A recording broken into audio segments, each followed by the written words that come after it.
It was a chilly October evening when four friends Emily, Jake, Mia, and Tom decided to embark on a road trip to explore an infamous stretch of road known as Raven's Hollow. The road had a dark history, whispered about in hushed tones in the nearby town. It was said to be haunted by the spirits of travelers who had met untimely deaths there.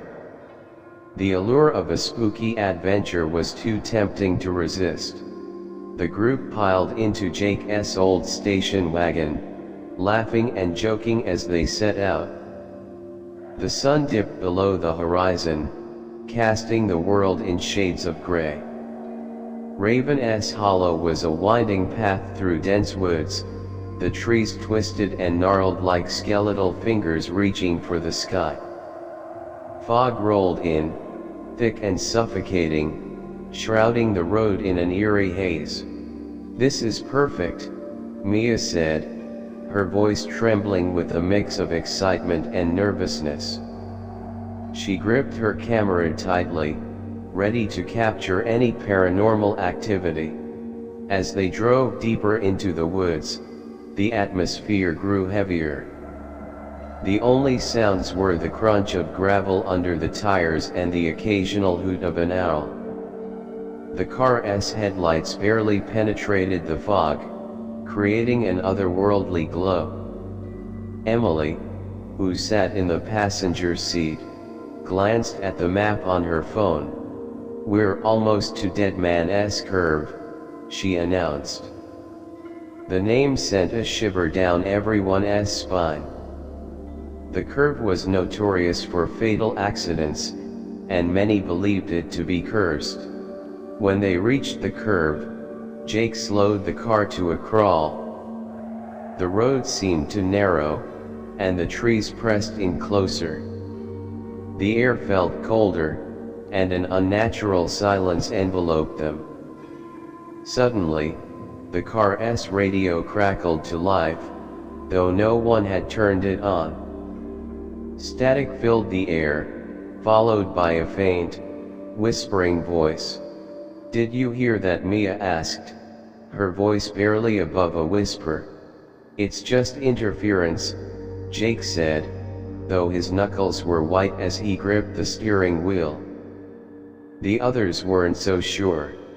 The whispering grew louder, forming words that sent chills down their spines. "Turn back, leave."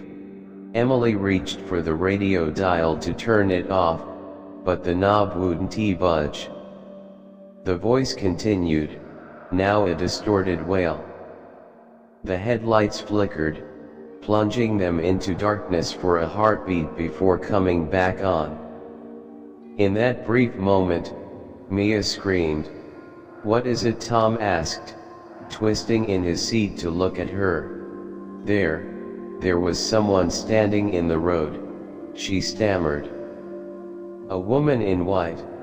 Jake slammed on the brakes, and the car skidded to a halt. They all peered into the fog, but the road ahead was empty. The silence was deafening. "We should go back," Emily said, her voice shaking. "This doesn't feel right." "No way," Jake said, trying to mask his fear. "It's just a story to scare people. There's no such thing as ghosts." Reluctantly, he started driving again. They hadn't gone far when the car's engine sputtered and died. Jake cursed, turning the key repeatedly, but the engine refused to start. "Great," Tom muttered. "Now what?" Before anyone could answer, a loud bang echoed from the back of the car, as if someone had slammed their fists against it. They all jumped, hearts racing. Jake grabbed a flashlight from the glove compartment and stepped outside, despite Emily's protests. The others watched from the car as he circled to the back. The flashlight beam wavered in his trembling hand. Suddenly, he froze. "Guys!" He called out, his voice barely audible. "Come look at this." Reluctantly, they joined him. On the dusty rear window, words had been scrawled in what looked like blood: "You were warned." Panic set in as they scrambled back into the car.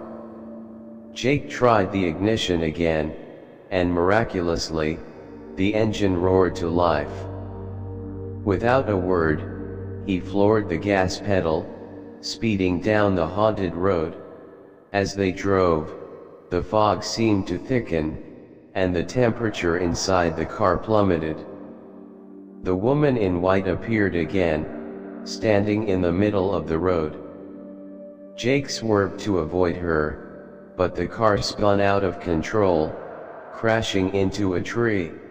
When they came to, dazed and battered, the woman was gone. The car was totaled, and their phones had no signal. They decided to walk back the way they had come, sticking close together. The whispers returned, surrounding them in the darkness. Shadows flitted between the trees, and an overwhelming sense of dread gripped them. They stumbled upon a weathered sign half buried in the ground. It read, "Welcome to Raven's Hollow. You'll never leave." The friends exchanged terrified glances as the whispers turned to laughter, cold, cruel, and echoing all around them. They realized they weren't alone. Something was watching them, something that didn't want them to leave, and no one ever did.